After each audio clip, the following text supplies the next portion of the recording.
You're listening to Women's Dream Enlightenment. Dream decoding, deep discussions, and spiritual stories of self-discovery to inspire your personal enlightened journey. I'm your host, Megan Mary, founder of Women's Dream Analysis. Let's bring in the light.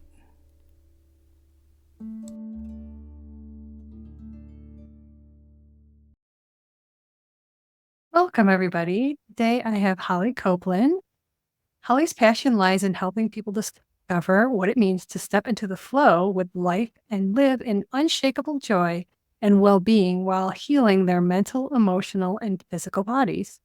With a deep connection to nature from her 20-plus year career as a conservation scientist, she founded HeartMindAlchemy to unite ancient wisdom and modern science and empower clients on their path to human flourishing and upgrading from, quote, ordinary mind to awake awareness.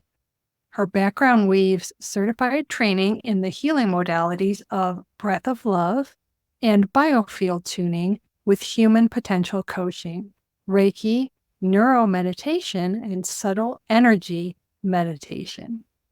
Thank you for being here, Holly. Well, thank you so much for having me on, Megan. I'm just delighted to be here and to talk to your listeners. Great. Yes, I think there's so many overlaps between the work that you do, helping people access their inner self, and the meditation that's brought me to where I am today. Great. Me too. My first question, which I ask everyone, is what does enlightenment mean to you? That's such a beautiful question. And I actually remember when you say that, like in parts of the journey for me, when I was really going through the shifts that I've gone through, of wrestling with exactly that question. What does that really mean to be enlightened? I don't believe enlightenment is a special state that we achieve in some future place when we've kind of got everything figured out. My understanding and my lived experience from where I have this journey, this crazy journey of life has taken me, is that what is called enlightenment is our natural state. It's the natural state of open, loving presence that each of us actually has accessible to us all the time. It's here all the time. What makes us feel like we're, quote unquote, not enlightened is being caught in the thinking and conceptual mind, being caught in the play, the drama, the illusion, as it were, of life, being caught in the dream and not recognizing we're the dreamer, to use the analogies of dream and dreamer, which are used a lot in the sacred teachings. And I think it works really well because I think we understand what that means from a dream and dreamer perspective, because we go to sleep every single night and have that experience. And that, again, enlightenment's not a special state. Enlightenment is the recognition of the dreamer, of our open, loving self that isn't clouded by the apparent chaos of reality. Yes, the chaos of reality. I like that statement. So as your journey evolved, tell listeners a little bit about how you came to the work that you're doing, because I know you have such an interesting background, and also the work you're doing is so unique. Yeah, well, thank you. Well, so I came to this work now as a coach and healer, sound healer and meditation teacher. Actually, as a scientist, as you read in my bio, I was working for the Nature Conservancy and then the University of Wyoming as a scientist. And I had a deep, and still do, love of the earth and deep desire to help stop the bleeding, as it were, of all of what humans are doing to the planet. And that passion, which I had since a little child, grew into what I wanted to be my profession. And to be honest, I thought that's what I would always do. I went to school for this, and I trained for this, and I, by all rights, had the dream job that every scientist, conservationist would love to have, working with deer and sage grouse and eagles and different animals to conserve the planet. But for me, what happened was kind of a a confluence of a number of things, including I had an illness. I got mold poisoning. So I actually was like physically not well. The universe kind of decided to throw that curveball at me. But I also was having this increasing angst about it would never be enough. Like what I was doing in the external world felt exhausting. It was like a burnout, like I could never catch up and have it be enough. And so it felt like I was waking up in the morning in a kind of Groundhog Day of, here I am again, trying to do the same thing again. I don't know if that resonates with you or your listeners, but it's that like you just wake up and you're like, oh my God, we're doing this again. What else is humanity going to do today? And that led me to a place of feeling like, and a recognition that I wasn't going to solve this problem outside myself. And part of that was because I recognized that I'd done all the things society asked me to do. I'd found the good job. I was living in a beautiful small town. I had a loving husband. I had some beautiful children. So I checked all the societal boxes, and yet there was this angst and upset that it wasn't going to go away just by fixing something on the outside. And that forced me to face the inner sadness and the inner pain and the inner guilt, shame, and blame that I was holding. And through these different teachings that I was exposed to in these beautiful sacred wisdom teachings, I started to really dig in that inner path. And in doing so, I actually met who's my primary meditation teacher now. And I'll throw this in. There's a focus you have on dreams. So the way I actually found him was through a dream. I had a spontaneous hyper lucid dream before I met him. And for context, for what my understanding of a hyper lucid dream is, it's a dream. So it's a lucid dream. I was standing on a cliff and I was about to jump off and fly. And at the moment where I recognized that I was about to jump off, I was like, wait, I can't fly. I must be dreaming. And in that instant, the best way that I can put it in words was that the whole world opened up into this more lifelike than living reality, filled with colors and rainbows and light. And it was so extraordinary what I saw that when I woke up, I was like, oh my God, what was that? Where was that place that I was? And it stuck with me. And months later, I had an opportunity. There was a retreat center nearby, and I had signed up for something which I had to cancel. And so I had this credit there with them. And I was looking at their offerings, and they had a lucid dreaming weekend with Andrew Holchek, for those who know him. And I didn't know anything about him or his teachings, but because I'd had this lucid dream, I was like, this is the most interesting offering that they have. And I've got this credit and I might as well go do something cool. So I went to this class. So I go to this class and I learned that what I'd had was a hyper lucid dream. And I learned a lot about lucid dreaming through him. But more than that, when I came back from that class, I was on this online community speaking about some meditation that I was doing with a headset. And this teacher of mine, I commented that I'd been to a lucid dreaming class, and apparently that wasn't something that was often talked about. And he was an avid lucid dreamer, and he responded immediately and said, I'd love to chat with you about it. And that led to my deep, lifelong now relationship. Well, it's been 5 years, and he feels like my life teacher, as it were.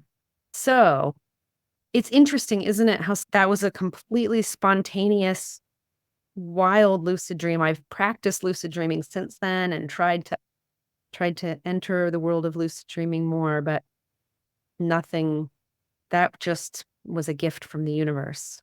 Yes, that's beautiful. I've had those dreams where you're just overwhelmed with joy at the beauty. You just cannot contain the beauty that you're experiencing. And so I can definitely resonate with that. And also, I was diagnosed with low illness, so I know exactly how that is. Yes. Yes. We have some synchronicities that the universe brought us together. Yeah, absolutely. Well, what I love about what you do is how you've integrated the ancient wisdom with the modern science. So you're doing things with biofeedback and with technology that are really interesting. So tell me a little bit about how that works. Sure. Well, so let me just back up and say that when I came to meditation, I'd tried meditation a number of times. I'd been on this quote unquote spiritual path, but I'd never really been able to do deep or long meditations. It felt hard. I felt like I didn't know what I was doing, and I didn't know if I was doing it right. And I started learning about brain waves and brainwave science, probably because I'm a sciencey geek. And I felt like if I'm trying to hack my brain into a quiet state, well, I better know about brainwaves. And I'd read this incredible book called The Open Focus Brain by Les Fermi. And in this beautiful book, he talks about how to access an alpha state by that he discovered if you focus on the space between in your body, you can generate a spontaneous alpha state. So for example, if everybody listening right now, just focus on the space between your ears. You just might notice that when you do that, there's kind of an immediate kind of switch or calm shift if you just focus on the space between your ears. And you can also just drop down, focus on the space between your shoulders. I don't know you, Megan, but I can feel it. I can feel it does not take very long before something shifts or opens.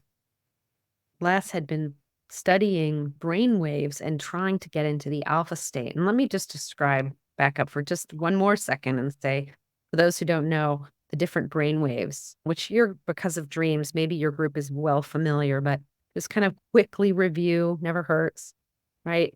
Beta brain waves are those faster brain waves that is like the thinking mind. Gamma is actually even a little faster than that. And gamma brainwaves they're sort of more interesting and have been studying in the brainwaves of both accomplished meditators, but also lucid dreamers activate a 40 hertz brainwave. Beta brainwaves are slower than gamma, but still sort of in that 13 to 20, 25 range. And then alpha, which are just under beta, are in that 8 to 12/13 hertz. And the alpha brainwaves are associated with an alert, open state of being. So what I read and understood from Les and others was that if we're caught in a beta brainwave thinking state all the time, it's exhausting. It's what makes us feel like we can't turn off our thinking. But if we can learn to downshift into the open alert state, it's much more restful.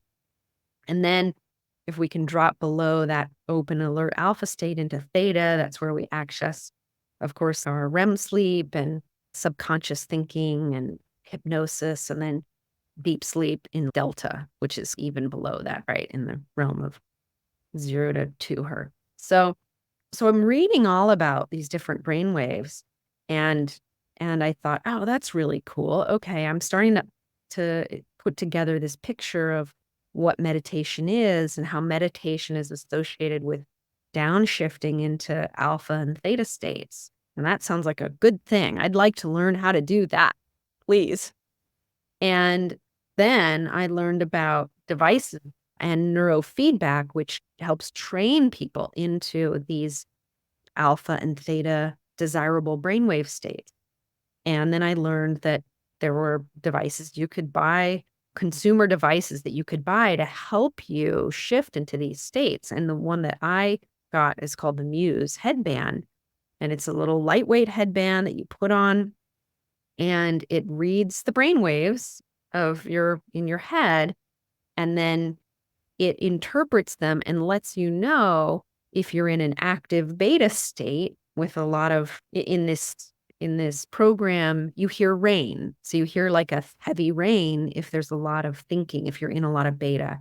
And then as you focus the mind and calm down, then it shifts into quieter and quieter rain. And then if you get even more quiet, then they go away altogether and you just hear little chirpy birds.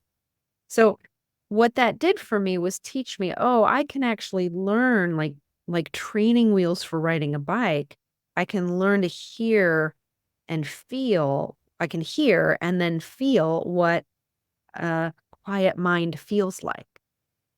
And that was like game changing for me. I thought, how amazing is that we Yeah. actually have technology that can teach us how what a quiet mind feels like. Because to be honest, prior to this, I had no reference point for what a quiet mind even was. And it was so awesome and revolutionary when I discovered what that was. That's amazing. And I, of course, fascinated by the brainwave states. And like you said, because that's meditation and dreams, so much are those spaces where we are enveloped in that different state. And also, really, part of mastering dream recall is mastering that in between state. You're waking up, because that's the moment where you can remember your dreams. And it's not exactly easy every time. Sometimes you really have to focus and think. I call it think backwards, but you're really just going back into theta. You're like straddling that point so that you can go back in and get that and bring it out. Yeah, absolutely. So it's really helpful, isn't it, to like Mhm. a sense for what these different states feel like so that we can develop a reference point for what that is. And we can go Mhm. back to something that we have a reference to. Yes. So how do these devices support the healing process? Yeah, that's a interesting question. So I think that when we don't know how to access this essential self or these alpha mind and theta mind, if we're sort of always caught in thinking mind, then we're really always caught in the dream. We don't have a chance to come back to actually feel, sense what's here now. Right. And so fundamentally what meditation is about recognition of who and what's here now. And then we can become very present with what's here now. We can then start to actually tune in to our body is hardwired for healing and wholeness. And we can tap into that hardwiring and start to turn on and deeply listen and then allow healing to unfold when we tap into that process. If we're caught in thinking mind, if we're not in any kind of a meditative state and we're always either worrying about the future or referencing the past, then we're really not attending to what's actually here. And I think that's where the real healing begins, is attending to what's here. Yes, what you just said, I often say, and I don't know who came up with it, but if you're dwelling in the past, you're depressed. And if you're dwelling in the future, you're stressed. And so Yeah. it's just being here now, tapping into that pure self. And that's where the healing takes place, because that's where the connection is. And that's Right. part of the reason that I'm so passionate about dream work, is because I really feel like dreams are one of those portals. There's other ones, breath work and other things, but that is one of the ways to get there. Yeah. Yeah. Absolutely. Absolutely.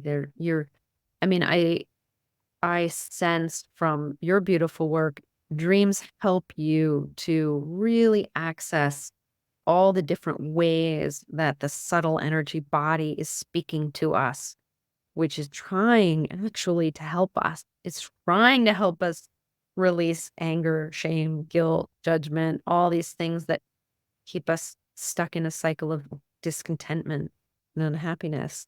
And when we actually can be present with what's here and we actually have the opportunity to unfold it, to let it unfurl, as it were. I sort of say to my clients and communities, like, these things are like fist stored emotions or a contraction in consciousness, basically, somewhere in your field that wants to open. It takes energy to stay contracted.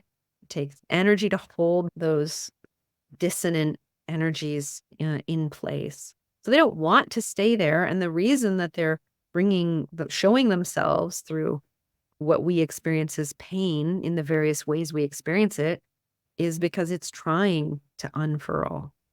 All of this work is fundamentally about how can we more and more deeply attend to what's here so we can more quickly release these stuck patterns and live in greater ease, flow, and joy with life, which is what our birthright is. Actually meant to be here and live in joy. That's my firm belief. That's what all the teachings say. And that's my experience. And it's not that, it's just so important to say that it's not a point of Pollyanna to gloss over the difficult things that are happening to people on the planet. It's more about reclaiming our wholeness so we can be of service in the way we want to be in the world. And what I feel is that it's our greatest gift, in fact, to our family and our friends and ultimately to the planet is for us to release, to become well and know that for ourselves. And then we give others permission, we help others. One analogy I like to use that really works for me, the world is a little bit like a house on fire, isn't it? I mean, there's a lot of chaos in the world. And each of us, I think, is like a firefighter trying to come to the fire to help put out this house on fire. And when we come bringing all of our stuff unresolved, all our guilt, shame, judgment, blame, whatever it is, anger, sadness, we're a little bit like a firefighter coming to the fire saying, oh my God, that's a huge fire. Somebody do something. We're like, we're not prepared to help. We're now part of the problem. And to me, this is about us becoming well so that we can be the firefighter who comes to the fire, who says, hello, I'm here. I'm ready to help. Completely different energy. Which one do we want to show up to the fire? And so I think my message is for everybody listening to like, how do you want to show up to help this world that needs you? And the beauty is that we get to solve the problem in ourselves, to reclaim our joy so that we get to live in joy. You get to now live from that place and you get to help the world that needs you. Yes, that's a beautiful message. So many of us go through so many difficult things that the beauty, the silver lining of that is that we then discover these wonderful modalities. And that's the whole purpose of this podcast, is to really elevate other women's experiences, other women's journeys, and then what it is that they discovered, that in doing so, then they were able to better themselves and then share that back to better the rest of the collective. Yeah. Yeah. Yeah. And it's beautiful, isn't it? And there's so many people now that are making this shift into this beautiful life supporting way of being where we get to have our cups be full and at the same time help everyone we care about so much. Yeah. So talk a little bit about the inner GPS. Yeah. And Well, I use the inner GPS as when you come into this way of being that I'm speaking about, that we're talking about, really, and knowing what your essential self is. That's not the objects, that's not the critical voice, the judgmental voice, and all these different parts that arise, but this essential loving being that we are, that can be with all the parts that are here, right? And we can start to work with those parts. That's the healing. The healing is healing those different parts. And as we come back to the essential truth of our being as whole and complete, then we also feel a kind of alignment with our soul's purpose, an alignment with actually why we're here. And that to me is the inner GPS. It's that alignment of now not listening to what society says we should do or what anybody else in your whole life has ever said you should do, but rather like what brings you to tears when you feel into you being that. Is the thing that just is the ache in your heart that you feel you must do for the world. That's what whatever that is, that's the calling card of spirit that is asking, that is pulling you in that direction. And my experience is that calling card from spirit will keep calling no matter how much you ignore it. You might as well start to listen. Couldn't agree more. Right? And that's the inner GPS. That's your inner calling. And the beautiful thing is I think we all have it. I know we all have it. It's not, no one's exempt from that because we all come from the same, we are ultimately all connected and all consciousness. So we all have that as an installed operating system for the human experience. Excellent. Well, for other women that are really curious about the work that you do, how can they find you online?